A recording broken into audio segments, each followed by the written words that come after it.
यमुनानगर में देश का शानदार बौद्ध मठ बनने जा रहा है, जिसके लिए थाईलैंड से आए आचार्य ने शिलान्यास किया। 28 एकड़ में बनकर ये पूरा मठ तैयार होगा और भारतीय मूल के लोग गौतम बुद्ध के शिक्षा यहाँ से ले सकेंगे। हरियाणा और हिमाचल की सीमा के साथ लगे गांव रामपुर गेंदा में, जो गांव शिवालिक पहाड़ियों के बिल्कुल है, वहां पर 28 एकड़ में बौद्ध मठ का निर्माण होने जा रहा है। इसका शिलान्यास थाईलैंड से आए बौद्ध भिक्षु अजहन जैसरो मैथुरु और अजहन केवली मैथुर ने किया। ये मठ 28 एकड़ भूमि पर बनेगा, जिसमें देश के ही नहीं बल्कि विदेशों के भी बौद्ध धर्म से जुड़े भिक्षु यहाँ पर शिक्षा प्राप्त कर सकेंगे।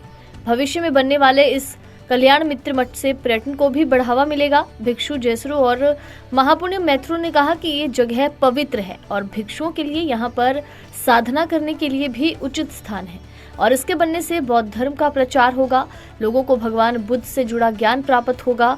इसके अलावा आपको बता दें कि जिस व्यक्ति की आत्मा को शांति और शुद्धि इस बौद्ध मठ के बनने से मिलेगी और लोग यहाँ पर आकर गौतम बुद्ध की शिक्षाओं पर पूरी तरीके से अमल कर सकेंगे।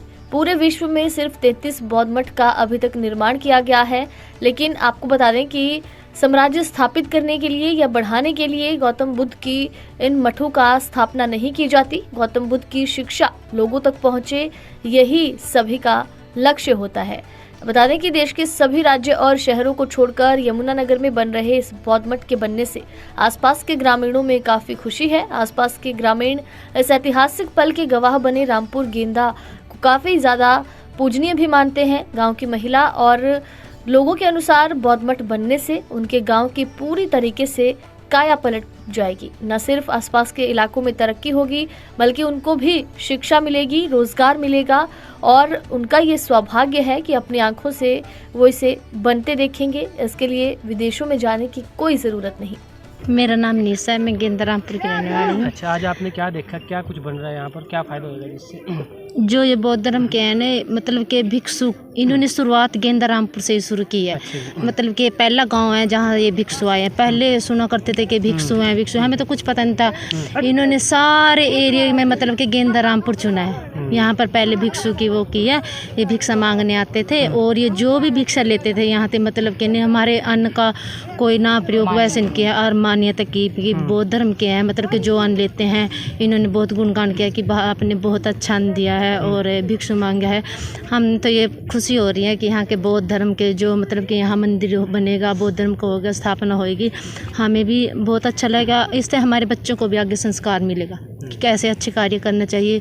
हमें भी उम्मीद है कि आज हम खुद ऐसे अच्छे संस्कार देंगे तभी हमारे बच्चे को आगे अच्छे संस्कार मिलेंगे ना, आगे बढ़ेंगे। और बहुत अच्छा लगा है कि गेंदा रामपुर में आज पहली बार जो भिक्षु आए हैं, हमें प्रसन्नता हुई है कि बौद्ध का उन्होंने स्थापना की है, ऐसा हमें अच्छा लगा है। ये बौद्ध धर्म का यहाँ पर भवन बनने वाला है, कितना फ़ायदा आसपास के ग्रामीणों को? अगर आप कहाँ के रहने वाले हैं? हम रामपुर से ही रहने वाले हैं, यहीं के लोकली, और हमें बहुत फ़ायदा है मतलब इसका, और हमें बहुत सारी खुशी भी है क्योंकि इस गांव में इतना बड़ा धर्म का काम हो रहा है इस मिट्टी में। और मतलब ऐसा है कि हम खुशी बहुत ज़्यादा प्रसन्नता, क्योंकि ये हमारा एक सपना होता है भी हम 20 यहाँ से बाहरली कंट्री जाएंगे, लेकिन अब यहाँ पर बाहर से अंग्रेज आए, उन्होंने भी बोल लिया क्योंकि हमारा पहला प्यार भारत है। तो अब हमारी खुशी मतलब बाहर जाने का तो हमारा कोई मन नहीं है, क्योंकि हम इतनी खुशी, क्योंकि बाहर की कंट्री वाले भी आके हमारे भारत में ही कह रहे माई लव इंडिया। तो बस हम इतना ही कहना चाहें, अब हमारा बाहर जाने का कोई सपना नहीं, क्योंकि हमारे अंदर यही खुशी है कि हमारे इतने बैकवर्ड एरिया था पहाड़ों में, यहाँ पर कभी इतनी उम्मीद नहीं थी। जो भी आप भी इस धर्म के बारे में जानना चाहेंगे? हाँ जी, जानेंगे। अब तो धीरे धीरे मतलब शुरुआत हो रही, तो धीरे धीरे जानेंगे, तो फिर बस। तो क्या कारोबार बढ़ने की संभावना है यहाँ पर? हाँ है, संभावना है, क्योंकि जैसे कि धीरे धीरे अभी तो यहाँ पर आए थे, ये सारा जंगलात था, अब धीरे धीरे एक सर हो गया, अरे मकान भी बनेंगे, फैक्ट्री वगैरह सब बनेंगे। इस गांव की तो बहुत ज़्यादा सहूलियत हो जाएगी यहाँ पर, बस इससे आगे नहीं। बस जी, धन्यवाद। Kalian Mitra House is that communities thrive when we give attention both to material and spiritual goals. And these days, I think we are too much focused on the material goals. And so having a spiritual community like a monastery close by provides inspiration and education for people to be able to incorporate the spiritual goals into their life and lead a more balanced and healthy and happy life. Okay, so is this the first such initiative here or in India? This is the first initiative from monks based in Thailand who have been trained in Thailand. So now we have a growing number of Indian bhikkhus who are training in the forest monasteries of northeast Thailand, and we hope that in the future there will be local Buddhists and people from Buddhists from around India who will come here and be interested in taking on the monastic training and being able to propagate Buddhist values and peace and kindness and wisdom throughout the country. So Ajahn, why of all the places in India, such a huge country, why did you choose this particular place for this initiative?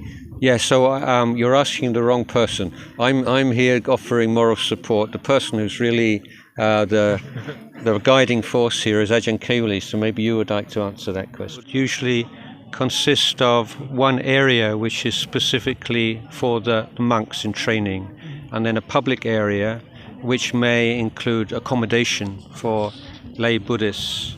And so Buddhists from local area or from other parts of India or from other parts of the world may in future come here to be able to participate in the life of the monastery and to learn about Buddhism and Buddhist meditation. So it may well be in the future that there will be more pilgrims coming to this area and this area becoming more well known throughout the Buddhist world. So is there, do you propose to similarly establish monasteries in other places in Haryana as well? Our style is to go step by step, very slowly, and create strong foundations. There's no hurry, and we're not into empire building and wanting to grow so quickly, because that's not stable and not sustainable.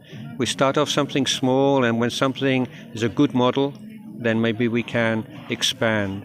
But it depends upon the wishes of the people. Do they want something like this or not? We're not impose on somebody. We're saying, this is a beautiful thing. Are you interested? Would you like to have something like this close to your village? Maybe yes, maybe no.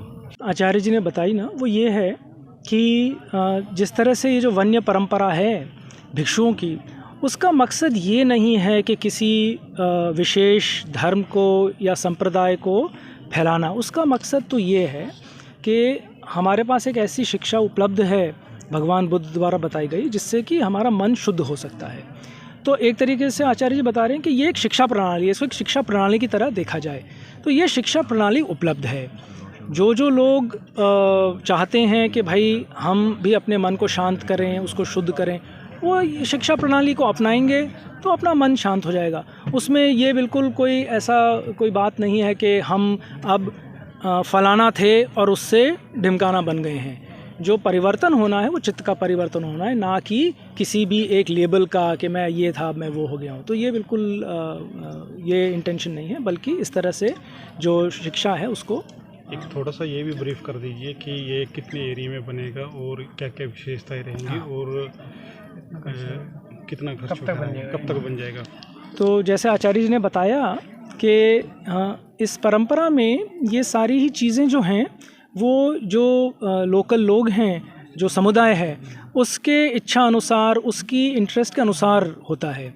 तो ये इस बात पे निर्भर करता है कि किस तरह से जो यहाँ सुविधाएं और सेवाएं उपलब्ध हैं उसमें जितनी दिलचस्पी होगी, उसमें जिस तरह से जो लोकल लोग हैं वो शामिल होंगे, उसके अनुसार ये चीज़ आगे बढ़ती चलेगी। फ़िलहाल क्यों चुना गया इसको?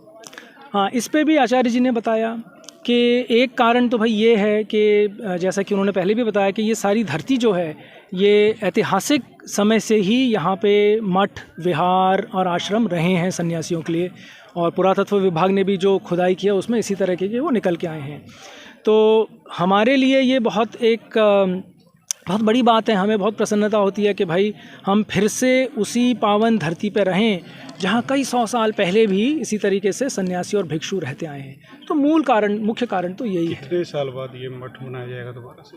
तो आचार्य जी ने इसका जवाब ये दिया कि हमारे जो मठ हैं, जो आश्रम हैं, वो एक क्रमबद्ध तरीके से बनते हैं। तो शुरू में एक छोटी सी जगह होगी जहाँ पे कि जो लोग आना चाहते हैं, साधना करना चाहते हैं, वो आके रह सकें, कुछ भिक्षु रह सकें। फिर यदि और इंटरेस्ट हुआ तो जो रहने की जगहें होती हैं, भिक्षुओं की कुटियाँ अलग बनती हैं ताकि वो एकांत में रह सकें। और इसी तरह से अगर गृहस्थ आके रहना चाहें तो उनके लिए भी धीरे धीरे आवासों का निर्माण किया जाएगा। इस तरह का मठ ओवरऑल इंडिया में कितने बनाए जाएंगे?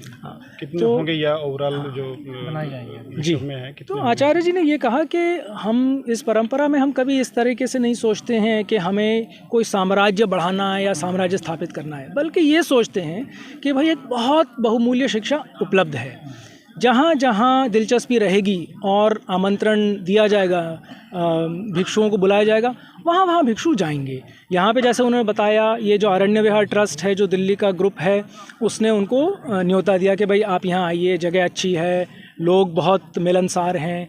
तो हमें लगा कि चलिए ठीक है, ये अच्छी जगह है। तो इस तरह से जो भिक्षु होते हैं वो केवल अगर उनको आमंत्रण मिलता है तो उसी के जवाब में कहीं जाते हैं, ना कि खुद सोच के कि मैं यहाँ जाऊँगा और मैं वहाँ जाऊँगा और अपना साम्राज्य फैलाएंगे।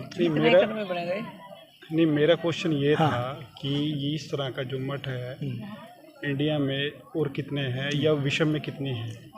विश्व में ये जो परंपरा है उसके अलग अलग, जैसे यूरोप में, अमेरिका में, ऑस्ट्रेलिया में कुल करीब 33-34 इस तरह के मठ हैं। और थाईलैंड में तो कई सारे मठ हैं, क्योंकि थाईलैंड से ये परंपरा एक तरह से शुरू तो हालांकि यहाँ से हुई और थाईलैंड में है, तो वहाँ कई 100 सालों से परंपरा है। तो वहाँ करीब 300-350 मठ इस परंपरा के हैं। और कई सारे जो विदेशी भिक्षु हैं वो थाईलैंड में गए और अजान चाह के से सीखे और फिर उन्होंने अपने अपने देशों में वो इस परंपरा विदेशी जो मूल रूप से यहाँ मठ स्थापित करने का तो ये मकसद है कि भाई अगर भारतीय मूल के लोग हैं जिनको दिलचस्पी है तो अपनी ही भाषा में वो यहाँ पे रह सकें, अपनी ही जो सांस्कृतिक स्थिति है उसी में रह सकें। और अगर इसी तरीके से विदेशी भिक्षु भी चाहते हैं आके भारतवर्ष में रहना, और ऐसे बहुत भिक्षु हैं, तो उनका भी स्वागत है यहाँ पे।